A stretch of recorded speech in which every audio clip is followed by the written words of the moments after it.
Hey, buddy, watch this. Hello, RegisKillbin is the name and Hearthstone is the game, and these are 5 tips for playing Taunt Warrior. Taunt Warrior has shot to the top of the meta as one of the most powerful and prominent decks on the Hearthstone ladder. Fire Plume's Heart, the new quest in particular, empowers Taunt Warriors with not only a ton of early game board presence because they're running taunts now, but also some late game power thanks to the new Ragnaros hero power that they receive when completing the quest, really filling out the deck from beginning to end with a lot of different ways to win games and counter other meta decks, and that's why it's so successful. That said, I've seen a lot of people playing the deck, and I think they've been making some small mistakes here and there, and there's some other people who just want to see what they can learn to get better at playing Taunt Warrior because it is so popular, and they feel like they could find a lot of success with that deck. So that's why I put together some tips that I've learned in my time with Taunt Warrior in Journey to Unguro so far. That said, let's go ahead and jump into some of these tips and tricks. Up first at number 1 is the fact that so many people are afraid to mulligan away the quest. They think, I'm playing a quest deck, I don't have any other turn 1 plays on my list, so I'll keep the quest, ensure that I have a good turn 1, and then just curve out with taunts later and hope I find success. I certainly understand that thinking, but sometimes you don't need the quest to win, and in fact, you don't even want the quest in your hand. Regardless of whether or not you have another turn 1 play, mulliganing away the quest gives you one extra chance to draw a card that you might need. In other words, you get an extra chance at Fiery War Axe, you get an extra chance at Ravaging Ghoul, you get an extra chance at Stonehill Defender. So if you pass on that card, you're getting an extra draw, an extra chance to counter aggressive decks in particular. And that is often when you're going to want to mulligan away the quest. If you're playing against a Pirate Warrior, an aggro token Druid, maybe even Quest Rogue, your quest is going to be irrelevant because the game is going to be over before you satisfy your quest. So who cares if you play it on turn 1? It's just a wasted draw. Look for other things that are going to help you win the game as opposed to relying on a consistent turn 1 that's actually hurting you more than it's helping you. That said, if you expect you're in a control matchup, you're probably going to want to keep the quest most of the time, simply because you are going to want to activate it as quickly as possible, particularly if you're in a mirror matchup against other Taunt Warriors.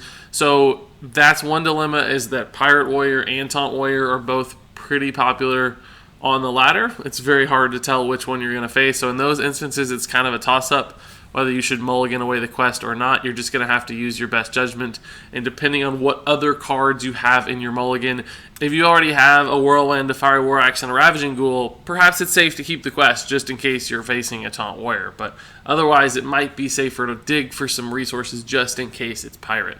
But again, just don't be scared to do it. You can mulligan away your quest. You don't have to hold on to it every time. I've read some statistics that said something like 90+% of opening hands keep the quest. And based on what I've been seeing in the meta, that feels completely wrong because there's so many times you should get rid of it looking for something better. Moving on to my second tip. Sometimes you need to wait to use Sulfurus and therefore change your hero power until a later point in the game. I see so many people who, as soon as they complete the quest, they just instantly want to slam Sulfurus and get that hero power because they think that's how they're going to win.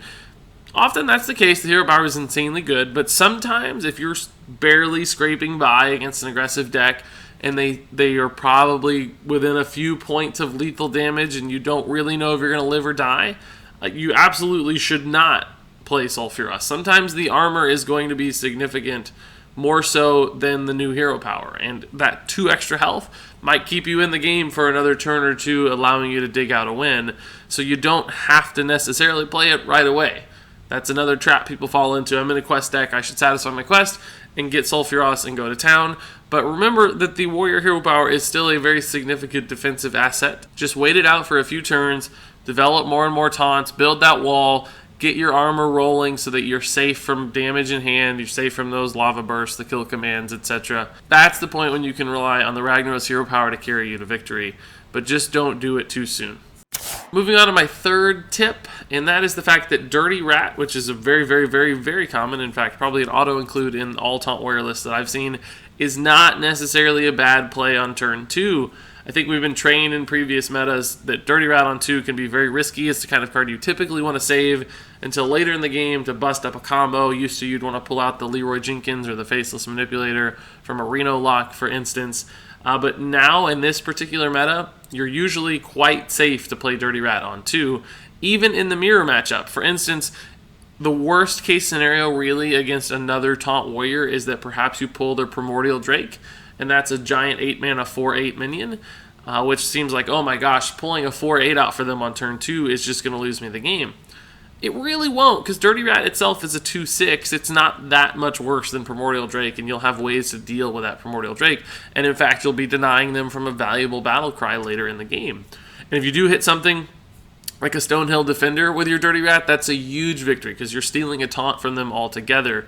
And you're also always limiting their ability to actually complete the quest with cards in hand, because when it's summoned, they don't get quest activations. You have to play the minion. So Dirty Rat steals an opportunity for them to get ahead on the quest. And in the mirror match, really, completing the quest first is the vital tool to succeed. You have to complete the quest first if you want to win most Taunt Warrior mirror matches. But even in other matchups, in aggressive decks, pulling a Pirate's usually not that big of a deal. You have Executes in hand.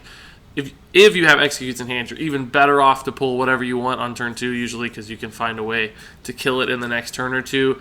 The only matchup that you might not want to do this is Exodia Mage.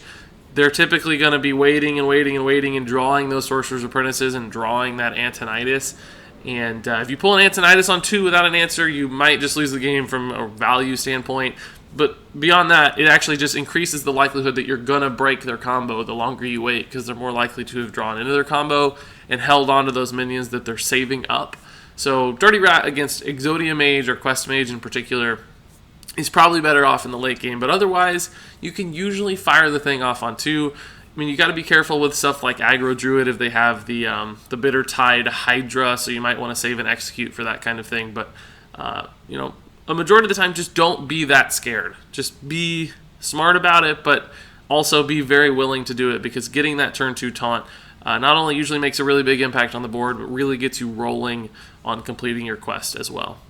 Moving on to my 4th tip, and that is the fact that I think sometimes people are way too worried about effectively and efficiently controlling the board in the early to mid game, when you can focus a little bit more on your quest activations instead. In other words, you know, playing a Stonehill Defender into a 4/2 minion might not feel fantastic. You might want to use Fiery War Axe to kill that minion on the board. But finishing your quest quickly means you're going to get to that very, very powerful hero power sooner. And Taunt Warrior typically runs a lot of different catch-up, comeback, board clear kinds of mechanics. So in other words, if you do let the board get a little bit out of control as you roll into the late game, you've got stuff like Brawl. You've got Ravaging Ghoul Sleep with the Fishes. You've got Primordial Drake Sleep with the Fishes. You've got so many different ways to destroy everything they've accumulated while still developing a taunt and some defensive measures, right? So essentially, I think too many people focus on not completing the quest fast enough, and I should say that these are in more control or maybe mid-range style matchups. In aggro, you might not want to fall that far behind because the quest isn't going to be important. So this is very matchup dependent, but if you're playing in a more control environment, often you'll have the time to give up some early board control, complete your quest, get that stuff rolling, get all your power plays ready, and then make huge comebacks. Because the way the quest works, essentially, that 8 damage every turn is going to end the game pretty quickly, whether it just destroys all your opponent's minions efficiently or just hammers them to the face and kills them quickly. It's the kind of thing that escalates the speed of the game a lot. And you can brawl Sulfurus, Ragnar's hero power all in a single turn, which can be absolutely crazy, right? That's the kind of thing that wins you games and swings games. And like I said, Primordial Drake Sleep with the Fishes is a super Flame Strike that develops a 4/8 taunt. So it's okay to come back in this deck as long as you have the quest to empower that comeback. So don't be scared to save up for really big board clears. The deck is able to stabilize and defend itself. So it really works quite well as long as you know your limits and are playing the right kind of matchup.